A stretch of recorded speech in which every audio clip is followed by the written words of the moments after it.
He says when he looked at the same study, he got a different number, just 28 cents. Board members are asking the Allen County Commissioners for extra funds so they can pay their employees. Now all Baker can do is sit, wait, and hope that the state will provide aid. I'm here at the Lima Veterans Memorial Civic Center where the Jefferson Awards are preparing to get underway. That's right, Jeff and Amir. Now, fighting fires is a tough job. It becomes even tougher when the buildings are 3 stories or higher. There's officially a race for Allen County Commissioner on the May primary ballot. Jay Gray has more from Vancouver. Jay? Whether they need the atmosphere of a big city or a small town like Mason, they've been able to find those places all across Michigan. It's a new law that is still blurry, even for law enforcement. Oh yeah, we're running into this all the time until the law is completely settled, which it's far from that. The officers deal with it on a case-by-case basis. Michigan voters passed a law in 2008 to legalize marijuana for medical use. But some cases are falling into what police are calling a gray area. So I don't want to go to jail and I don't want to lose my plans. But this weekend, that is exactly what happened, even after Antonio Bridges provided what he claims is the proper certification. And they started scrutinizing my paperwork, and then they took them and said that they were going to have the prosecutor charge me. He showed me his application and explained he was told the permanent cards are backlogged, and after 20 days, this sheet is just as good as a card. Lieutenant Don McGillis says while that is true, the system is still leaving a gray area for police, and they have to check the paperwork was in fact processed. If they don't have the documents, then we either contact the prosecutor or send a report in that, asking them to review it. While that process is taking place, Bridges says he is suffering as a result while he is dealing with his medical conditions, chronic pain and muscle spasms. Yeah, it's making it more painful for me because I have to go without until I get my property returned to me.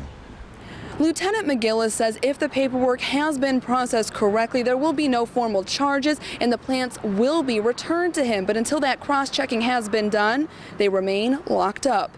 In Grand Ledge, Stephanie Parkinson, 6 News.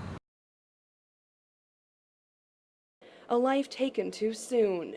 John Edmonds says he made a promise to his 7-year-old daughter, Amaya. The young girl was shot in her own home. I promised Amaya, my daughter, that I would fight for justice. My daughter no longer has a voice, and I'm her voice. A voice, he says, will speak loudly on behalf of victims of violence. I would do anything and everything in my power to keep her memory going, to keep her memory alive, and to me that she would never die. It is here where Amaya fought for her life. Now all her father has left to remember his daughter are pictures and their memories.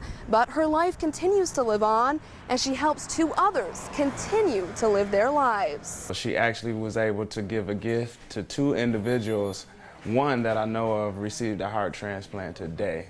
And with that, that's just a true blessing and a true testament of my daughter's life. She was always giving. She's still living. She lives on forever.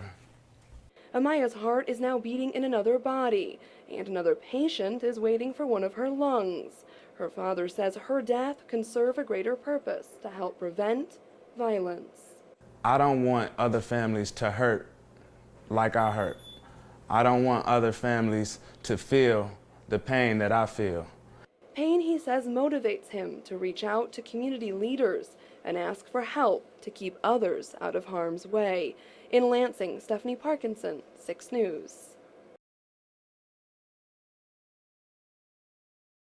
Aboard the Pride of Michigan, these Naval Sea Cadets get some of the most hands-on training available.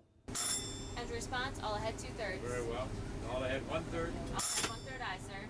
Not only are they here to learn, they're here to work, and they're responsible for getting the ship from point A to point B. And for Cadet Coyne, who is new to the program this year, it's truly a unique opportunity. In other programs, the adults pretty much take over, so it's kind of nice that we're able to do everything and feel independent.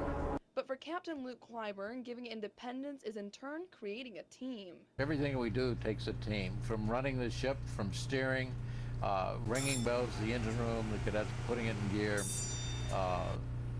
even line handling, any task, that even dropping the anchor takes a team. One person can't do it. While Captain Clyburn is here to teach the cadets, this program also allows for new discovery. Our main work on the lakes has been in the ancient history of the Great Lakes, working on land bridges, working on underwater forest, looking for evidence of culture that would have existed some 10,000 years ago. The Sea Cadets get to do a little bit of everything aboard the Pride of Michigan, including getting their feet wet. Right now they're gearing up to go down for a dive. The archaeology in this area, most of the people are interested in shipwrecks, and that's what's made it such a popular dive site. We're looking, and we've kind of involved into a part of the history that goes back as much as 10,000 years, because the Great Lakes weren't like we see them today.